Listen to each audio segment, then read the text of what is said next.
ਅੱਜ ਦੀ ਕਹਾਣੀ ਫਜ਼ਲੇ ਰੱਬੀ। ਲਾਲੀ ਨਾਲ ਸਾਡੀ ਪਹਿਲੀ ਮਿਲਣੀ ਪੁਰਾਣੀ ਅਨਾਰਕਲੀ 'ਚ ਹੋਈ। ਦਫ਼ਤਰ ਵਿੱਚ ਨਿੱਕੇ ਮੋਟੇ ਕੰਮਾਂ ਕਾਰਾਂ ਲਈ ਮੁੰਡੇ ਦੀ ਲੋੜ ਸੀ। ਪਹਿਲਾ ਮੁੰਡਾ ਵਾਹਵਾ ਚਿਰ ਕੰਮ ਕਰਨ ਪਿੱਛੋਂ ਪੱਕੀ ਨੌਕਰੀ ਦੇ ਚੱਕਰ ਵਿੱਚ ਲੰਮੀਆਂ ਇਜਾਜ਼ਤਾਂ ਲੈ ਗਿਆ ਸੀ। ਉਹਦੀ ਥਾਂ ਨਵੇਂ ਮੁੰਡੇ ਦਾ ਆਉਣਾ ਜ਼ਰੂਰੀ ਸੀ। ਦੋ ਚੌਂ ਸੱਜਣਾ ਨੂੰ ਆਖਿਆ ਵੇਖਿਆ ਉਹਨਾਂ ਉਰੋਂ ਪਰੋਂ 4-6 ਜਵਾਨ ਘੱਲੇ ਵੀ। ਕੁਝ ਨੂੰ ਤਾਂ ਸਾਡੀ ਤਨਖਾਹ ਨਾ ਵਾਰਾ ਖਾਧੀ ਤੇ ਕੁਝ ਨੂੰ ਸਾਡਾ ਕਿਤਾਬੀ ਜਿਹਾ ਮਾਹੌਲ ਤੱਕ ਤੇ ਨਾ ਪਿਆ, ਤੇ ਰਹਿੰਦੇ ਦੋਹਾਂ ਤਿੰਨਾਂ ਤੋਂ ਅਸੀਂ ਆਪ ਹੀ ਤਰੱਠ ਗਏ ਵੀ ਕਿਤੇ ਉਹ ਨਾ ਹੋਵੇ ਅਸੀਂ ਇਹਨਾਂ ਵਿੱਚੋਂ ਕਿਸੇ ਇੱਕ ਨੂੰ ਰੱਖ ਲਵੀਏ ਤੇ ਉਦੋਂ ਪਿੱਛੇ ਦੋਵੇਂ ਭਾਈਵਾਲ ਆਪੋ ਹੀ ਕਿਧਰੇ ਹੋਰ ਦਰੇ ਟੁਰ ਜਾਈਏ। ਸੋ ਕੁਝ ਵੇਲਾ ਤੇ ਆਪ ਹੀ ਆਏ ਗਏ ਲਈ ਚਾਹ ਪਾਣੀ ਦਾ ਸਰਬੰਧ ਕੀਤਾ। ਡਾਕਖਾਨੇ ਤੇ ਬਾਜ਼ਾਰ ਦੇ ਕਿੰਨੇ ਫੇਰੇ ਦਿਹਾੜੀ ਚ ਲਾਏ। ਓੜਕ ਅੱਕ ਸੱਤ ਕੇ ਫਿਰ ਪੁੱਛ ਦੱਸ ਕਰਨੀ ਛੋਈ। ਸਜਣਾ ਬੇਲੀਆਂ ਨੂੰ ਤੇ ਆਖ ਕੇ ਮੁੜ ਪਹਿਲੇ ਵਾਲੇ ਗੇੜ 'ਚ ਫਸਣਾ ਨਹੀਂ ਸਾਂ ਚਾਹੁੰਦੇ। ਮਾੜੀ ਮੋਟੀ ਸਲਾਮ ਦੁਆਲੇ ਬੰਦਿਆਂ ਨੂੰ ਟੋਣਾ ਟਾਣਾ ਛੋਇਆ। ਪਰਦੇਸੀ ਪਾਨਾਂ ਵਾਲੇ ਕੋਲ ਰਾਤ ਨੂੰ ਬਾਲ ਬੱਚੇ ਸਣੇ ਪਾਨਾਂ ਬੋਤਲਾਂ ਦੀ ਹਾਜ਼ਰੀ ਹੁੰਦੀ ਸੀ। ਇੱਕ ਦਿਨ ਐਵੇਂ ਹੀ ਪਰਦੇਸੀ ਦੇ ਛੋਟੇ ਤਾਂਬੇ ਨਾਲ ਮੁੱਦਾ ਬਿਆਨ ਕਰ ਬੈਠਾ। ਉਹ ਅੱਗੋਂ ਝਟਾਪਟ ਤਸੱਲੀਆਂ ਦੇਣ ਲੱਗ ਪਿਆ। ਬਾਊ ਜੀ ਬਸ ਕੰਮ ਹੋ ਜਾਏਗਾ ਤੁਹਾਡਾ, ਮੁੰਡਾ ਅਪੜ ਜਾਏਗਾ ਤੁਹਾਡੇ ਕੋਲ ਉੱਥੇ ਦਫ਼ਤਰ ਹੀ, ਫਿਕਰ ਹੀ ਨਾ ਕਰੋ, ਬਸ ਹੋ ਗਿਆ ਹੁਣ ਤੁਹਾਡਾ ਕੰਮ। ਜਿੰਨਾ ਚਿਰ ਮੈਂ ਉਹਦੇ ਕੋਲ ਖਲੋਤਾ ਪਾਨ ਲਵਾਉਂਦਾ ਰਿਹਾ, ਉਹ ਘੜੀ ਮੁੜੀ ਸਿਰ ਮਾਰ ਕੇ ਮੈਨੂੰ ਇਹੋ ਹੀ ਤਸੱਲੀਆਂ ਦਿੰਦਾ ਰਿਹਾ। ਹੋਰ ਤੇ ਹੋਰ ਮੈਂ ਉੱਥੋਂ ਟੁਰਿਆ ਤਾਂ ਤਾਂਬੇ ਨੇ ਮਗਰੋਂ ਆਵਾਜ਼ ਮਾਰ ਕੇ ਵੀ ਮੈਨੂੰ ਆਖ ਦਿੱਤਾ, ਬਾਊ ਜੀ ਫਿਕਰ ਨਾ ਕਰਿਆ ਜੇ, ਆਪਣਾ ਕੰਮ ਤੁਸੀਂ ਬਸ ਹੋਇਆ ਹੀ ਸਮਝੋ। ਮੈਂ ਤਾਂਬੇ ਨੂੰ ਕੀ ਆਖਦਾ, ਜੋ ਆਖ ਬੈਠਾ ਸਾਂ ਉਹਦਾ ਹੀ ਏਡਾ ਪੌੜਾ ਪਾਈ ਬੈਠਾ ਸੀ ਉਹ ਕਿ ਮੈਨੂੰ ਪਛਤਾਵੇ ਲੱਗ ਗਏ ਸਾਂ। ਬਸ ਇੱਕ ਮੁਸਕਣੀ ਜੀ ਵਿਖਾ ਕੇ ਉੱਥੋਂ ਨਿਕਲਦਾ ਹੋਇਆ। ਪ੍ਰੋਫੈਸਰ ਮੇਰਾ ਯਾਰ ਸ਼ਾਮਾਂ ਦਾ ਮੇਰੇ ਨਾਲ ਸੀ। ਦਫ਼ਤਰੋਂ ਘਰ ਤੇ ਘਰੋਂ ਬਾਜ਼ਾਰ ਉਹ ਮੇਰੇ ਨਾਲ ਹੀ ਰਿਹਾ। ਚਿਰਾਂ ਪਿੱਛੋਂ ਉਹਨੂੰ ਮੇਰਾ ਚੇਤਾ ਆਇਆ ਸੀ, ਇਸ ਲਈ ਮਿਲਣ ਆ ਗਿਆ ਸੀ। ਤੇ ਇੰਨੇ ਚਿਰਾਂ ਵਿੱਚ ਉਹਨੇ ਜੋ ਕੁਝ ਵੇਖਿਆ ਸੁਣਿਆ ਤੇ ਹੋਰ ਜਿੰਨਾ ਕੁਝ ਵੀ ਕੀਤਾ ਕਰਤਿਆ ਸੀ, ਜ਼ਰੀ ਜ਼ਰੀ ਜਿੰਨਾ ਉਹਨੇ ਮੈਨੂੰ ਸੁਣਾ ਕੇ ਹੀ ਰਹਿਣਾ ਸੀ, ਸੋ ਮੈਂ ਸੁਣਦਾ ਪਿਆ ਸਾਂ। ਬੈਠਦਿਆਂ ਉੱਠਦਿਆਂ ਟੁਰਦਿਆਂ ਖਲੋਂਦਿਆਂ ਖਾਂਦਿਆਂ ਪੀਂਦਿਆਂ ਉਹ ਬੋਲੀ ਜਾਂਦਾ ਸੀ ਤੇ ਮੈਂ ਸੁਣੀ ਆਉਂਦਾ ਸਾਂ। ਵਿੱਚ ਇੱਕ ਅੱਧੀ ਵਾਰੀ ਮੈਂ ਉਹਦੇ ਵੱਲ ਡੂੰਘੀ ਨੀਝ ਨਾਲ ਤੱਕਿਆ ਵੀ, ਪਰ ਉਹ ਹਰਾਮ ਹੈ ਜੇ ਮਾਸਾ ਜਿੰਨਾ ਵੀ ਭੈੜਾ ਪਿਆ ਹੋਵੇ। ਪਰ ਇੰਨਾ ਜ਼ਰੂਰ ਹੋਇਆ ਕਿ ਮੈਨੂੰ ਉਹਦਾ ਗੋਲ ਮੋਲ ਮੂੰਹ, ਸਿਰ, ਐਨਕਾਂ ਤੇ ਖੜਕੰਨੇ ਕੰਨ ਵੇਖ ਕੇ ਪੱਕ ਹੋ ਗਿਆ ਕਿ ਪ੍ਰੋਫੈਸਰ ਆਪਣੇ ਵੱਲੋਂ ਜੋ ਕੁਝ ਮਰਜ਼ੀ ਕਰ ਲਵੇ, ਅਸਮਾਨ ਜ਼ਮੀਨ ਕਰ ਦੇ ਤੇ ਭਾਵੇਂ ਜ਼ਮੀਨ ਅਸਮਾਨ, ਉਹਦਾ ਵਿਆਹ ਨਹੀਂ ਹੋ ਸਕਦਾ। ਖਬਰੇ ਕਿਉਂ ਮੈਨੂੰ ਉਹਦਾ ਮੂੰਹ ਮੁਹਾਂਦਰਾ ਤੇ ਵਿਆਹ ਆਪੋ ਵਿੱਚ ਰਲਦੇ ਜੁੜਦੇ ਵਿਖਾਲੀ ਨਹੀਂ ਸਨ ਦਿੰਦੇ ਪਏ।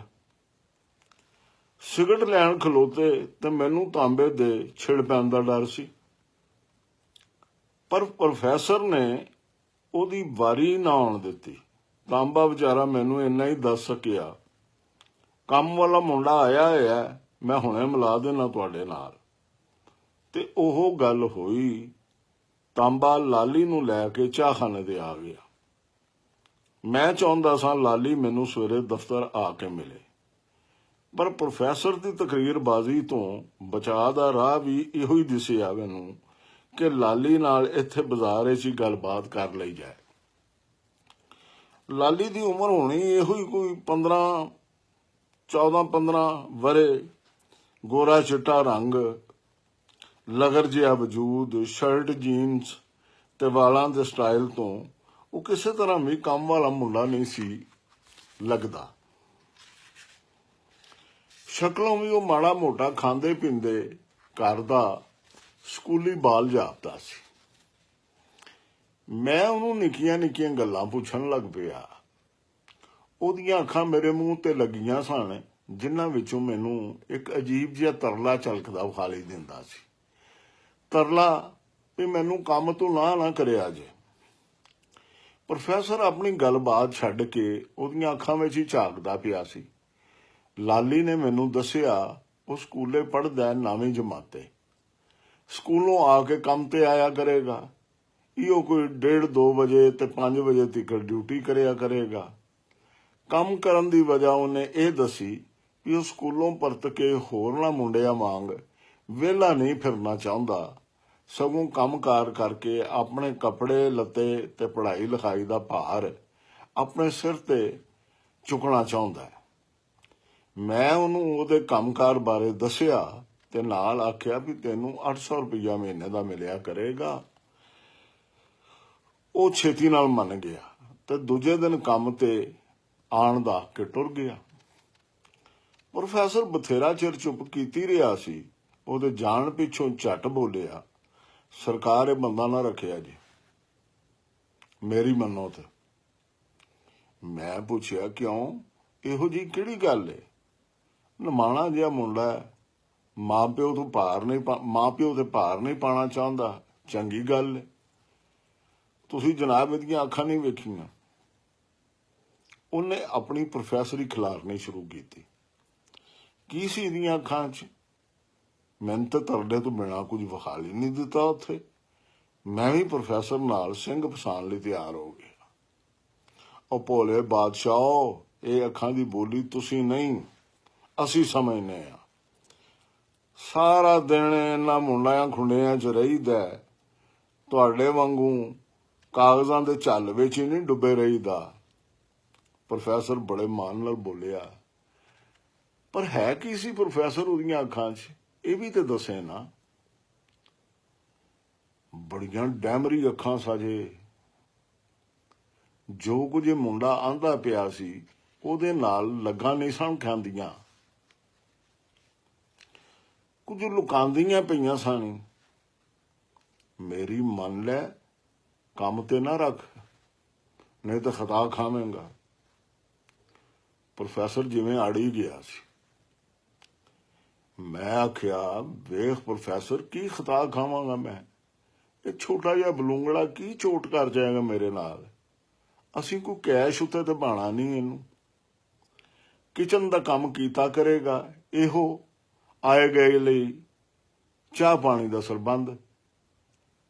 ਡਾਕਖਾਨੇ ਚਲਿਆ ਜਾਇਆ ਕਰੇਗਾ, ਚਿੱਠੀ ਪੱਤਰ ਲੈ ਕੇ। ਹੋਰ ਜਿਹੜੀ ਨਿੱਕੀ ਮੋਟੀ ਸ਼ੈ ਦੀ ਲੋੜ ਹੋਇਆ ਕਰੇਗੀ ਥੱਲਿਓਂ ਮਾਰਕੀਟ ਤੋਂ ਲਿਆਵਣ ਦੀ, ਉਹ ਫੜ ਲਿਆਇਆ ਕਰੇਗਾ। ਤੂੰ ਆਪ ਹੀ ਦੱਸ, ਇਹਨਾਂ ਨਿੱਕੇ ਨਿੱਕੇ ਯਾਰਾਂ 'ਚ ਇਹ ਕੀ ਚੋਟ ਕਰ ਸਕਦਾ ਹੈ ਮੇਰੇ ਨਾਲ ਜਾਂ ਮੇਰੇ ਕੰਮਕਾਰ ਨਾਲ? ਹੁਣ ਪ੍ਰੋਫੈਸਰ ਕੋਲ ਜਿਵੇਂ ਅਸਲੋਂ ਕੋਈ ਗੱਲ ਨਹੀਂ ਸੀ ਰਹਿ ਗਈ। ਥੋੜਾ ਜਿਹਾ ਤਪ ਕੇ ਬੋਲਿਆ, ਠੀਕ ਹੈ ਭਾਈ ਮੀਆਂ, ਜਿਵੇਂ ਜੀ ਕਰਦਾ ਹੀ ਕਰ। ਮੈਨੂੰ ਤੇਰੀਆਂ ਅੱਖਾਂ ਜੋ ਕੋਈ ਦੱਸਿਆ ਸੀ ਤੈਨੂੰ ਦੱਸ ਦਿੱਤਾ। ਤੂੰ ਨਹੀਂ ਮੰਨਦਾ, ਨਾ ਮੰਨ, ਤੇਰੀ ਮੌਜ। ਮੈਨੂੰ ਪ੍ਰੋਫੈਸਰ ਉੱਤੇ ਹਾਸਾ ਆ ਗਿਆ। ਇਹਦੇ ਤੇ ਉਹ ਹੋਰ ਤਪ ਗਿਆ। ਹੁਣ ਉਹ ਮੇਰੇ ਕੋਲ ਜਿੰਨਾ ਚਿਰ ਬੈਠਾ ਮੂੰਹ 'ਚ ਘੁੰਗਣੀਆਂ ਪਾਈ ਬੈਠਾ ਰਿਹਾ। ਆਪਣੇ ਵੱਲੋਂ ਮੈਂ ਉਹਨੂੰ ਬਥੇਰਾ ਬੁਲਾਣ ਕੁਆਣ ਦੀ ਵਾਹ ਲਾਈ, ਪਰ ਉਹ ਕੋਗਲ ਕੰਨਾ ਕੋਈ ਲਫ਼ਜ਼ ਫੁੱਟਣ ਤੇ ਵੀ ਰਾਜ਼ੀ ਨਾ ਹੋਇਆ।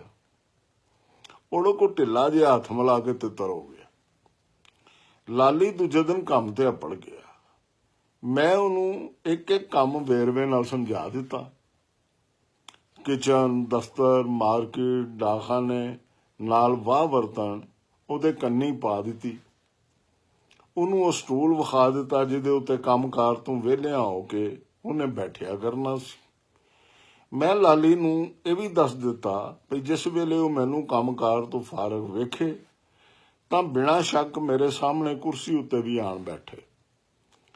ਲਾਲੀ ਨੇ ਮਿੰਟਾਂ ਸਕਿੰਟਾਂ 'ਚ ਮੇਰੀਆਂ ਸਾਰੀਆਂ ਗੱਲਾਂ ਸੁਣ ਲਈਆਂ, ਸਮਝ ਲਈਆਂ, ਸਗੋਂ ਚੰਗੀ ਤਰ੍ਹਾਂ ਘੁੱਟ ਕੇ ਆਪਣੇ ਪੱਲੇ ਵੀ ਬੰਨ ਲਈਆਂ। ਮੈਂ ਉਹਦੇ ਵੱਲੋਂ ਨਿਸ਼ਚਿੰਤ ਹੋ ਕੇ ਆਪਣੀ ਮੇਜ਼ ਤੇ ਆ ਬੈਠਾ। ਲਾਲੀ ਨੇ ਸ਼ਾਮਾਂ ਤੀਕਰ ਮੈਨੂੰ ਪਤਾ ਨਹੀਂ ਲੱਗਣ ਦਿੱਤਾ। ਸਾਰੇ ਕੰਮ ਏਡੇ ਸੋਹਣੇ ਢੰਗ ਨਾਲ ਪੂਰੇ ਕੀਤੇ ਜਿਵੇਂ ਉਹ ਪਿਛਲੇ ਕਈ ਜਨਮਾਂ ਤੋਂ ਇਹ ਕੰਮ ਕਰਦਾ ਆਇਆ ਸੀ। ਪ੍ਰਾਹੁਣਾ ਚਾਰੀ ਤੋਂ ਲੈ ਕੇ ਪੈਕਟਾਂ ਨੂੰ ਸੇਬਾਂ ਮਾਰਨ ਤਾਈਂ ਉਹਨੇ ਕੀ ਮਜਾਲਗੀ ਜੇ ਮੈਨੂੰ ਆਪਣੇ ਨੇੜੇ ਵੀ ਢੁਕਣ ਦਿੱਤਾ ਹੋਵੇ ਜਾਂ ਦੂਜੀ ਵਾਰੀ ਆਖਣ ਦੀ। ਉਹਨੂੰ ਏਡਾ ਆਰੀ ਤੇ ਚੰਗਾ ਸੁਚੱਜਾ ਵੇਖ ਕੇ ਮੇਰਾ ਲੂਣੂ ਪਿਆ ਰਾਜ਼ੀ ਹੁੰਦਾ ਸੀ। ਮੈਂ ਸੱਚੀ ਮੁੱਚੀ 800 ਰੁਪਏ ਮਹੀਨੇ ਤੇ ਵਧੀਆ ਸੌਦਾ ਕੀਤਾ ਸੀ। ਇਹ ਖਿਆਲ ਹੋਰ ਵੀ ਮੇਰੇ ਦਿਲ ਨੂੰ ਵੱਡਾ ਕਰ ਜਾਂਦਾ। ਇੰਜ ਹੋਣਾ ਵੀ ਲਾਜ਼ਮੀ ਅਮਰ ਸੀ। ਨਿੱਕਾ ਜਿਹਾ ਕਾਰੋਬਾਰ ਸੀ, ਭਾਈਵਾਲ ਨੂੰ ਜੋੜ ਕੇ ਚਾਲੂ ਕੀਤਾ ਸੀ। ਇਹੋ ਲਾਇਬ੍ਰੇਰੀਆਂ ਅਦਾਰਿਆਂ ਨੂੰ ਕਿਤਾਬਾਂ ਰਸਾਲੇ ਅਪਣਾਉਣ ਦਾ ਤੇ ਨਾਲ ਮਾੜੀਆਂ ਮੋਟੀਆਂ ਆਪਣੀਆਂ ਕਿਤਾਬਾਂ ਛਾਪਣ ਦਾ। ਆਰਡਰ ਲੈਣੇ, ਭੁਗਤਾਣੇ ਤੇ ਵਿੱਚੋਂ ਪੱਤੀ ਲੈਣੀ।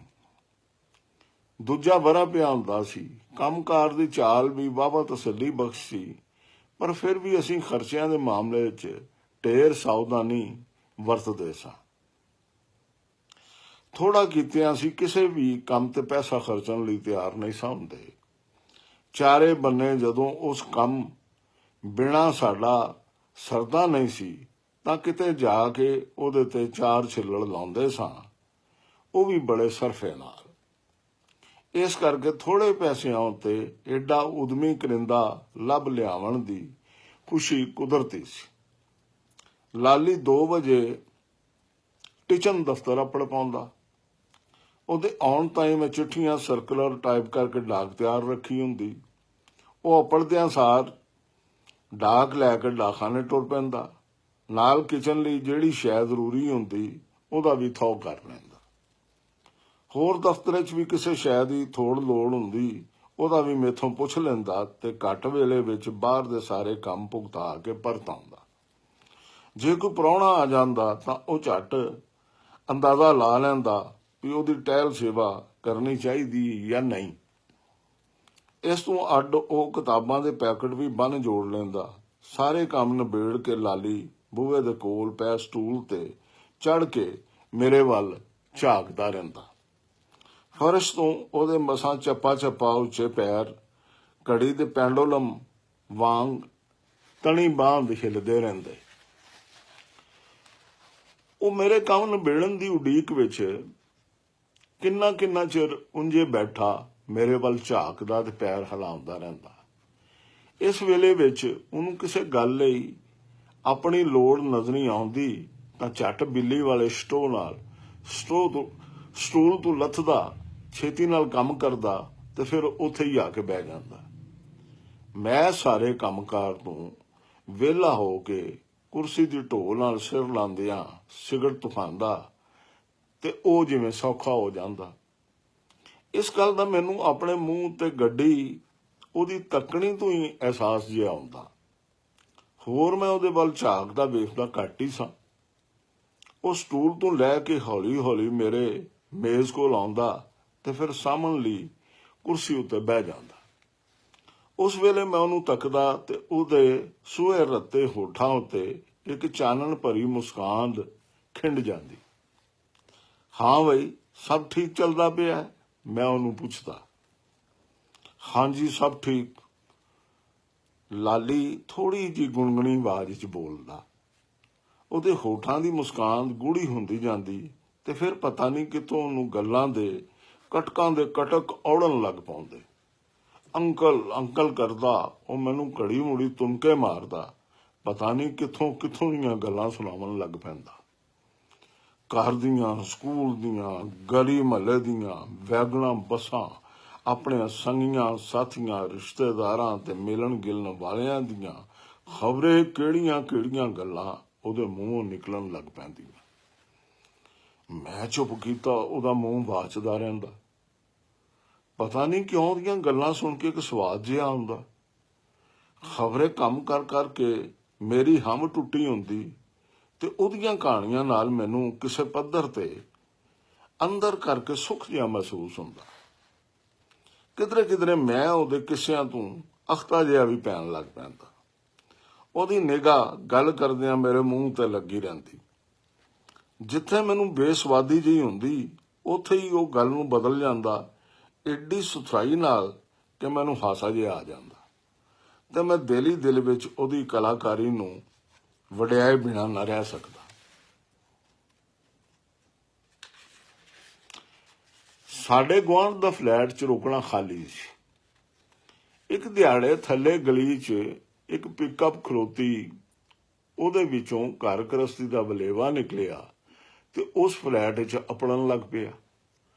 ਸਾਰਾ ਦਿਨ ਇਹੋ ਕਾਰ ਹੁੰਦੀ ਰਹੀ। ਪਿਕਅਪ ਆ ਕੇ ਸਮਾਨ ਲਾਉਂਦੀ ਰਹੀ ਤੇ 2-4 ਬੰਦੇ ਉਹ ਸਮਾਨ ਚੁੱਕ ਕੇ ਫਲੈਟ 'ਚ ਤਰਦੇ ਰਹੇ।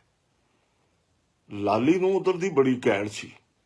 ਉਹ ਕਿਚਨ 'ਚ ਚਾਹ ਬਣਾਉਂਦਾ ਵੀ ਉਧਰ ਦੀ ਸੂਹ ਪਿਆ ਲੈਂਦਾ ਸੀ ਤੇ ਫਿਰ ਥੱਲੇ ਬਾਜ਼ਾਰ 'ਚ ਚੀਜ਼ ਵਾਸਤੇ ਲਿਜਾਂਦਾ ਵੀ ਉਸੇ ਪਾਸੇ ਗੌਰ ਫਿਕਰ ਲਾਈ ਫਿਰਦਾ ਸੀ। ਖੈਰ, ਅਸੀਂ ਸ਼ਾਮ ਨੂੰ ਦਫ਼ਤਰ ਬੰਦ ਕਰਕੇ ਟੁਰ ਆਏ। ਦੂਜੇ ਦਿਨ ਲਾਲੀ ਤੋਂ ਹੀ ਪਤਾ ਲੱਗਾ ਵੀ ਨਾਲ ਦੇ ਫਲੈਟ 'ਚ ਕੋਈ ਜੀ ਆ ਗਏ ਨੇ। ਕੌਣ ਜੀ ਨੇ, ਕੀ ਉਹ ਜੈ ਨੇ, ਮੈਨੂੰ ਨਾ ਪਤਾ ਸੀ, ਨਾ ਪਤਾ ਲੈਣ ਦੀ ਕੋਈ ਲੋੜ ਸੀ। ਪਰ ਲਾਲੀ ਲਈ ਤੇ ਜਿਵੇਂ ਇਹ ਸੂਹ ਕੱਢਣੀ ਸਭ ਤੋਂ ਵੱਡਾ ਪੁਆੜਾ ਬਣ ਗਿਆ ਸੀ। ਪਿਛਲੇ ਪੈਰ ਮੇਰੇ ਲਾਗੇ ਬੈਠਾ ਤੇ ਉਹਨੇ ਬਥੇਰਾ ਕੁਝ ਇਸ ਬਾਬਤ ਜੋੜ ਜਾੜ ਲਿਆ ਹੋਇਆ ਸੀ।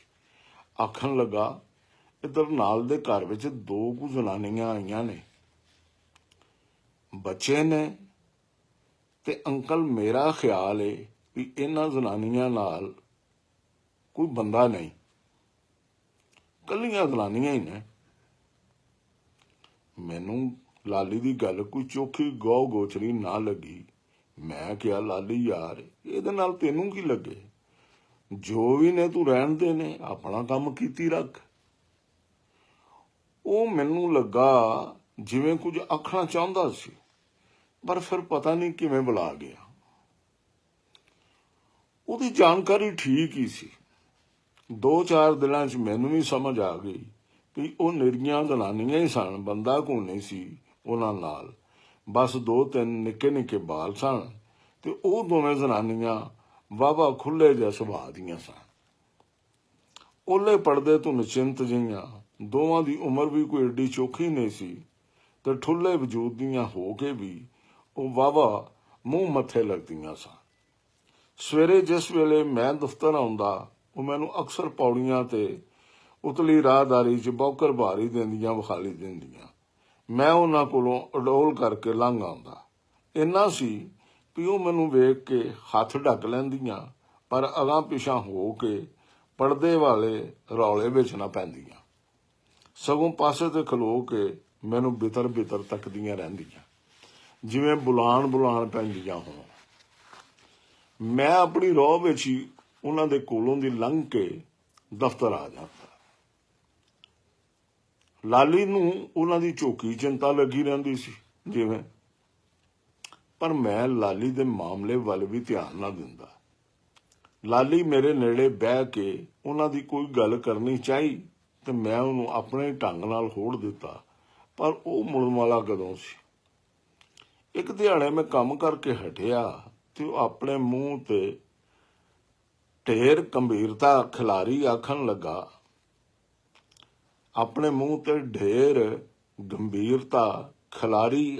ਲੱਗਾ, ਅੰਕਲ, ਇਹ ਜਿਹੜੀਆਂ ਸਾਡੀਆਂ ਗੁਆਂਢਣਾਂ ਨੇ ਨਾ, ਮੈਨੂੰ ਤੇ ਇਹ ਯੈਲੋ ਕੈਬ ਹੀ ਲੱਗਦੀਆਂ ਜੇ। ਮੈਂ ਉਹਦੀ ਗੱਲ ਸੁਣ ਕੇ ਹੱਕਾ ਬੱਕਾ ਹੀ ਰਹਿ ਗਈ, ਪਰ ਮੈਂ ਉਹਨੂੰ ਕੁਝ ਜ਼ਾਹਿਰ ਨਾ ਹੋਣ ਦਿੱਤਾ। ਅੱਜ ਮੈਂ ਸਿਗਰਟ ਲੈਣ ਗਿਆ ਅੰਕਲ, ਤੇ ਦੋਵੇਂ ਜਣੀਆਂ ਮੈਨੂੰ ਘੇਰ ਖਲੋਤੀਆਂ।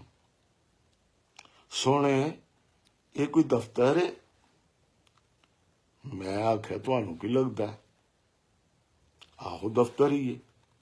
ਤੇ ਅੱਗੋਂ ਕਹਿਣ ਲੱਗੀਆਂ ਇਹ ਜਿਹੜੇ ਬਜ਼ੁਰਗ ਜਿਹੇ ਨੇ ਇਹ ਮਾਲਕ ਨੇ। ਮੈਂ ਕਿਹਾ ਆਹੋ ਇਹ ਹੀ ਮਾਲਕ ਨੇ। ਬਜ਼ੁਰਗ ਜਿਹੇ ਤੇ ਖੀ ਕਰਕੇ ਹੱਸਣ ਲੱਗ ਪਈਆਂ। ਮੈਂ ਪੁੱਛਿਆ ਇਹਦੇ 'ਚ ਭਲਾ ਹੱਸਣ ਵਾਲੀ ਕਿਹੜੀ ਗੱਲ ਹੈ? ਅੱਗੋਂ ਹੋਰ ਹੀ ਹੱਸਣ ਲੱਗ ਪਈਆਂ। ਅਹੇ ਹੈਨ ਤੇ ਬਜ਼ੁਰਗ ਪਰ ਵਾਹਵਾ ਹੀ ਜਾਪਦੇ ਨੇ। ਤੇ ਮੈਂ ਅੰਕਲ ਉਹਨਾਂ ਨੂੰ ਪਤਾ ਹੈ ਕੀ ਆਖਿਆ? ਮੈਂ ਆਖਿਆ ਉਂਝ ਦਾੜੀ ਰੱਖੀ ਹੋਈ ਨੇ, ਏਡੇ ਬਜ਼ੁਰਗ ਵੀ ਕੋਈ ਨਹੀਂ। ਇਹ ਸੁਣ ਕੇ ਇੱਕ ਨੇ ਅਗਾਂਹ ਵੱਧ ਕੇ ਮੇਰੀ ਗੱਲ ਨਾ ਪੁੱਟ ਲਈ। ਇਹ ਵਾਰਤਾ ਸੁਣਾਉਂਦਿਆਂ ਲਾਲੀ ਦੀ ਖੁਸ਼ੀ ਮਾਂਦੀ ਨਹੀਂ ਸੀ ਪਈ। ਮੈਂ ਥੋੜੀ ਜਿਹੀ ਡੂੰਘੀ ਨਜ਼ਰ ਨਾਲ ਉਹਨੂੰ ਵੇਖਿਆ ਤੇ ਛੇਤੀ ਨਾਲ ਕਾਂਟਾ ਬਦਲਦਾ ਆਇਆ ਬੋਲਿਆ, ਮੇਰੀ ਗੱਲ ਪੁੱਟੀ ਨਾ ਜਦੋਂ ਉਹਨਾਂ ਤੇ ਮੈਂ ਬੋਲ ਪਿਆ। ਕਿਉਂ ਬਈ ਇਹ ਕੀ ਹੈ? ਮੇਰੇ ਅੰਕਲ ਕੋਈ ਇਹੋ ਜਿਹੇ ਬੰਦੇ ਨਹੀਂ, ਤੁਸੀਂ ਆਪਣੇ ਕੈਂਡੇ ਵਿੱਚ ਹੀ ਰਵੋ। ਜੇ ਉਹ ਨਾ ਹੋਵੇ ਕਿਧਰੇ ਉਹਨਾਂ ਤੋਂ ਬੇਇੱਜ਼ਤ ਪਈਆਂ ਹੋਵੋ।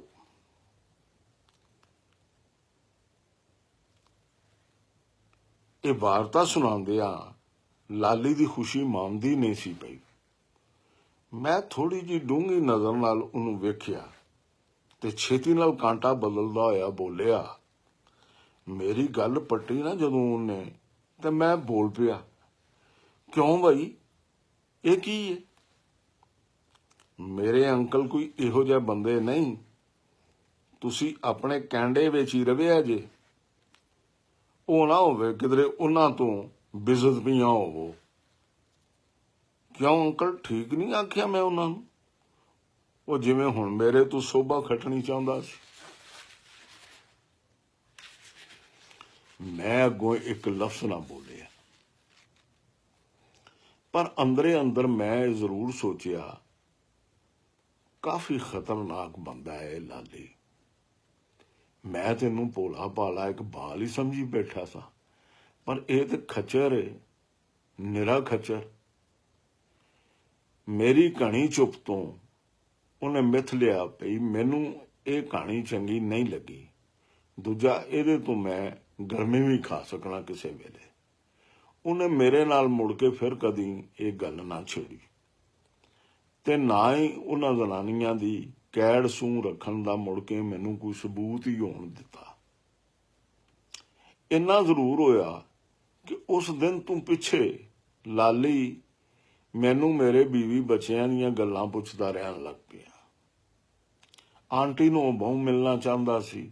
ਕਈ ਵਾਰ ਉਹਨੇ ਮੈਨੂੰ ਇਸ ਬਾਬਤ ਆਖਿਆ ਵੀ, ਪਰ ਇਹੋ ਜਿਹਾ ਕਦੀ ਕੋਈ ਸਵਾਬੀ ਨਾ ਬਣਿਆ ਕਿ ਮੈਂ ਉਹਨੂੰ ਘਰ ਲਿਜਾ ਕੇ ਆਪਣੀ ਬੀਵੀ ਤੇ ਬਾਲਾਂ ਨਾਲ ਮਿਲਾਉਂਦਾ। ਇੰਝ ਜਿਹੜੇ ਵੇਲੇ ਉਹ ਮੈਨੂੰ ਇਹ ਫਰਮਾਇਸ਼ ਕਰਦਾ, ਉਸ ਵੇਲੇ ਉਹ ਇੰਨਾ ਕੁ ਫਿੰਮਾ ਤੇ ਭੋਲਾ ਲੱਗਦਾ ਕਿ ਮੈਨੂੰ ਆਪ ਵੀ ਉਹਦੇ ਤੇ ਪਿਆਰ ਆ ਜਾਂਦਾ। ਫਿੰਮਾ ਤੇ ਲਾਲੀ ਸੱਚੀ ਮੁੱਚੀ ਅੰਤਾਂ ਦਾ ਸੀ। ਖਰਵੇ ਤੋਂ ਖਰਵਾ ਬੰਦਾ ਵੀ ਉਹਨੂੰ ਵੇਖ ਕੇ ਇੱਕ ਵਾਰਾਂ ਪੱਗਰ ਜਾਂਦਾ ਸੀ ਆਪਣੀ ਥਾਂ। ਉਤੋਂ ਉਹਦੀਆਂ ਗੱਲਾਂ ਕਰਦਿਆਂ ਹੱਥਾਂ ਦਾ ਤਾਲ, ਮੂੰਹ ਤੇ ਅੱਖਾਂ ਬਰਬੇਟਿਆਂ ਦਾ ਲਾ ਚੜਾ ਵੇਖਿਆ ਨਵੇਕਲਾ ਜਿਹਾ ਝਾਸਾ ਆਉਣ ਲੱਗ ਪਾਉਂਦਾ ਸੀ। ਮੈਂ ਆਪ ਹੀ ਉਹਨੂੰ ਇੱਕ ਵੇਲੇ ਕੋਲ ਬਿਠਾ ਕੇ ਬੜੇ ਪਿਆਰ ਨਾਲ ਗੁਆਂਢਣਾਂ ਵੱਲੋਂ ਸਮਝਾਇਆ, ਵੇਖ ਲਾਲੀ, ਇਹ ਜੋ ਕੋਈ ਵੀ ਨੇ, ਸਾਨੂੰ ਇਹਦੇ ਨਾਲ ਕੀ, ਇਹਨਾਂ ਦੀ ਟੋਹ ਰੱਖਣ ਦੀ ਕੋਈ ਲੋੜ ਨਹੀਂ। ਉਂਝ ਵੀ ਇਹ ਦੋਵੇਂ ਤੇਰੀ ਮਾਂ ਜਿਹੜੀਆਂ ਨੇ, ਇਹਨਾਂ ਨੂੰ ਜਦੋਂ ਵੇਖਣਾ ਹੈ ਅਦਬ ਤੇ ਇੱਜ਼ਤ ਨਾਲ ਵੇਖਣਾ ਹੈ। ਤੇ ਨਾਲੇ ਤੈਨੂੰ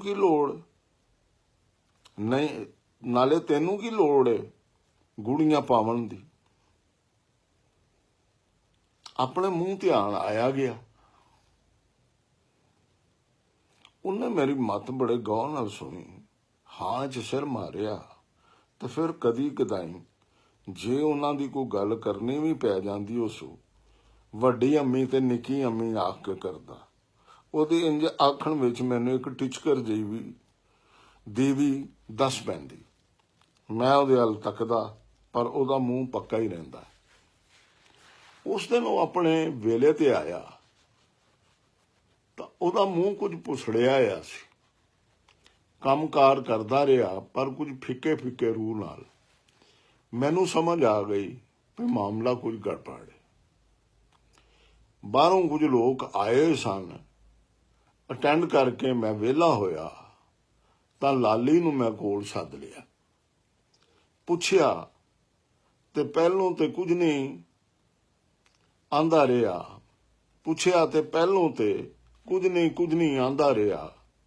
ਜ਼ੋਰ ਦਿੱਤਾ ਤੇ ਕਹਿਣ ਲੱਗਾ, ਸਾਡੇ ਮਹੱਲੇ 'ਚ ਇੱਕ ਹਾਜਣ ਹੈ, ਬਾਲਾਂ ਨੂੰ ਪੜ੍ਹਾਉਂਦੀ ਕੁਰਾਨ ਸ਼ਰੀਫ। ਮੇਰਾ ਦਿਲ ਕਰਦਾ ਉਹਦੀ ਸੰਘੀ ਕੁੱਟਦੇ ਆ ਜਾਂ ਉਹਨੂੰ ਫੜ ਕੇ ਫੈਰ ਮਾਰਦੇ ਆ। ਅੰਕਲ ਹੋਇਆ ਜੀ ਕਿਹੜੀ ਭੁੱਲ ਹੋ ਗਈ ਏ ਉਦੋਂ ਤੋਂ। ਮੈਂ ਉਹਨੂੰ ਖੋਤਰਿਆ। ਸਵੇਰੇ ਮੇਰੀ ਅੰਮੀ ਨਿੱਕੀਆਂ ਦੋਵਾਂ ਮੇਰੀਆਂ ਭੈਣਾਂ ਨੂੰ ਉਹਦੇ ਕੋਲ ਪੜ੍ਹਨੇ ਪਾਣ ਗਈ। ਨਾਲ ਅੰਮੀ ਨੇ ਮਿਠਾਈ ਤੇ ਜੋੜਾ ਵੀ ਲਿਆ ਆਇਆ ਸੀ ਉਹਨੂੰ ਦੇਣ ਲਈ। ਅੰਕਲ, ਅੰਮੀ ਮੇਰੀ ਨੇ ਬੜਾ ਲੜ ਕੇ ਅੱਬੇ ਤੋਂ ਪੈਸੇ ਲੈ ਕੇ ਜੋੜੇ ਤੇ ਫਿਰ ਇਹ ਸ਼ਾਵਾਂ ਲਈਆਂ। ਨਾ ਸੱਚ ਇੱਕ ਘਿਓ ਦਾ ਡੱਬਾ ਵੀ ਲਿਆ ਆਇਆ। ਤੇ ਮਾਈ ਆਜਣ ਨੇ ਮੇਰੀਆਂ ਭੈਣਾਂ ਨੂੰ ਪੜ੍ਹਾਉਣ ਤੋਂ ਨਾ ਕਰ ਦਿੱਤੀ। ਅਖੇ ਮੈਂ ਨਹੀਂ ਪੜ੍ਹਾ ਸਕਦੀ ਇਹਨਾਂ ਕੁੜੀਆਂ ਨੂੰ, ਇਹਨਾਂ ਦਾ ਪਿਓ ਠੀਕ ਨਹੀਂ। ਮੇਰੀ ਅੰਮੀ ਨੇ ਬੜੇ ਤਰਲੇ ਕੀਤੇ ਉਹਦੇ ਵੀ ਜੇ ਪਿਓ ਠੀਕ ਨਹੀਂ ਤਾਂ ਬਾਲਣੀਆਂ ਦਾ ਕੀ ਕਸੂਰ ਹੈ? ਇਹ ਤੇ ਫੋਏ ਡਿੱਡੀਆਂ ਨੇ, ਰੱਬ ਦਾ ਕਲਾਮ ਹੀ ਤਾਂ ਪੜ੍ਹਾਉਣਾ ਤੁਸੀਂ। ਪਰ ਨਹੀਂ ਅੰਕਲ, ਉਹ ਨਹੀਂ ਮੰਨੀ। ਅੰਮੀ ਘਰ ਆ ਕੇ ਬੜਾ ਰੋਈ।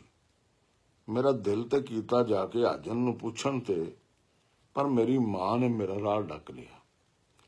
ਉਹ ਆਪਣੀ ਰੌਂ 'ਚ ਬੋਲੀ ਜਾਂਦਾ ਸੀ ਤੇ ਮੈਂ ਉਹਦਾ ਮੂੰਹ ਪਿਆ ਤੱਕਦਾ ਸਾਂ।